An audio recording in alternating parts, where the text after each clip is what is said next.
سبق نمبر 8 گلبدن بیگم۔ ہندوستان کی تہذیب کو ترقی دینے میں مغل شہزادیوں اور بیگمات کا بھی بڑا حصہ ہے۔ ان میں بابر کی بیٹی گلبدن بیگم کا نام نمایاں ہے۔ گلبدن کی ماں کا نام ماہم تھا، جو گلبدن کو بہت چاہتی تھیں اور اس کی تعلیم و تربیت پر خاص توجہ دیتی تھیں۔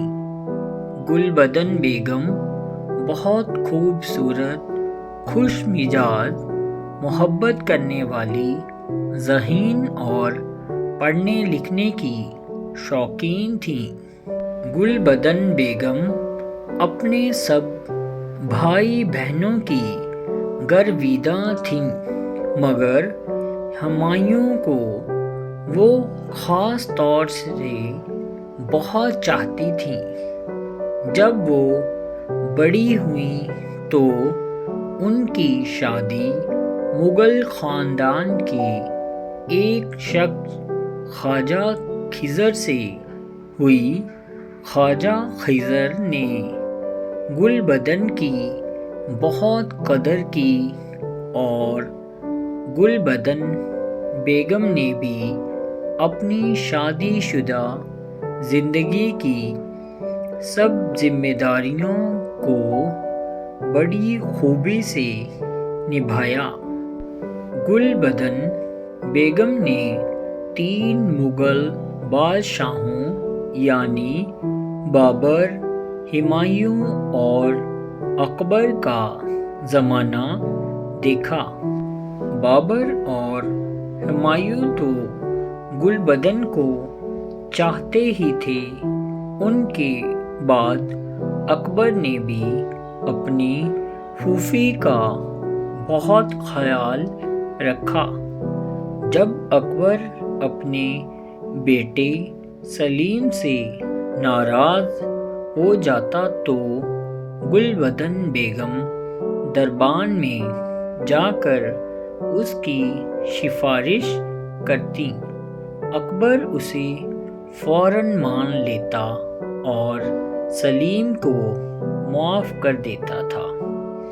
آخری عمر میں گلبدن بیگم نے اکبر سے کہا کہ وہ مکہ معظمہ جانا چاہتی ہیں۔ اکبر کو یہ فکر ہوئی کہ اس عمر میں وہ اتنے دور دراز کا سفر کیسے کریں گی، مگر ان کی خواہش کو پورا کرنے کے لیے اس نے ایسا بندوبست کیا کہ انہیں راستے میں زیادہ تکلیف نہ ہو۔ گلبدن بیگم حج کو گئیں اور وہاں سے 3 سال بعد واپس لوٹیں۔ اکبر نے ان سے فرمائش کی کہ وہ ہمایوں کے زمانے کے حالات لکھیں۔ اس طرح انہوں نے ایک کتاب ہمایوں نامہ لکھی۔ یہ کتاب فارسی زبان میں ہے۔ اس میں ترکی زبان کے الفاظ بھی ہیں۔ اس کتاب کا قلمی نسخہ لندن کے میوزیم میں محفوظ ہے، جس پر شاہ جہاں کے دستخط بھی ہیں۔ یہ مغلیہ خاندان اور خاص طور سے ہمایوں کے زمانے کے حالات پر ایک اہم کتاب ہے۔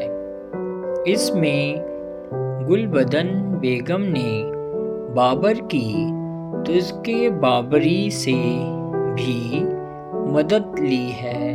انہوں نے اس کتاب میں اس زمانے کے سیاسی، سماجی اور اپنے خاندانی حالات بہت سادہ اور دل نشیں انداز میں بیان کیے ہیں۔ ایک انگریز خاتون این.ایس. بیورج نے ہمایوں نامہ کا ترجمہ انگریزی میں کیا ہے۔ وہ اس کے بارے میں لکھتی ہیں، ہمایوں نامہ میں جو واقعات لکھے گئے ہیں ان کی صداقت سے انکار نہیں کیا جا سکتا۔ گلبدن بیگم نے مغل خاندانوں کے بادشاہوں کے خاندانی حالات، ان کے رہن سہن کو جتنی دلچسپی سے لکھا ہے وہ کسی مورخ کے بس کا کام نہیں تھا۔ گلبدن بیگم نے طویل عمر پائی۔ 80 سال کی عمر میں ان کا انتقال ہوا۔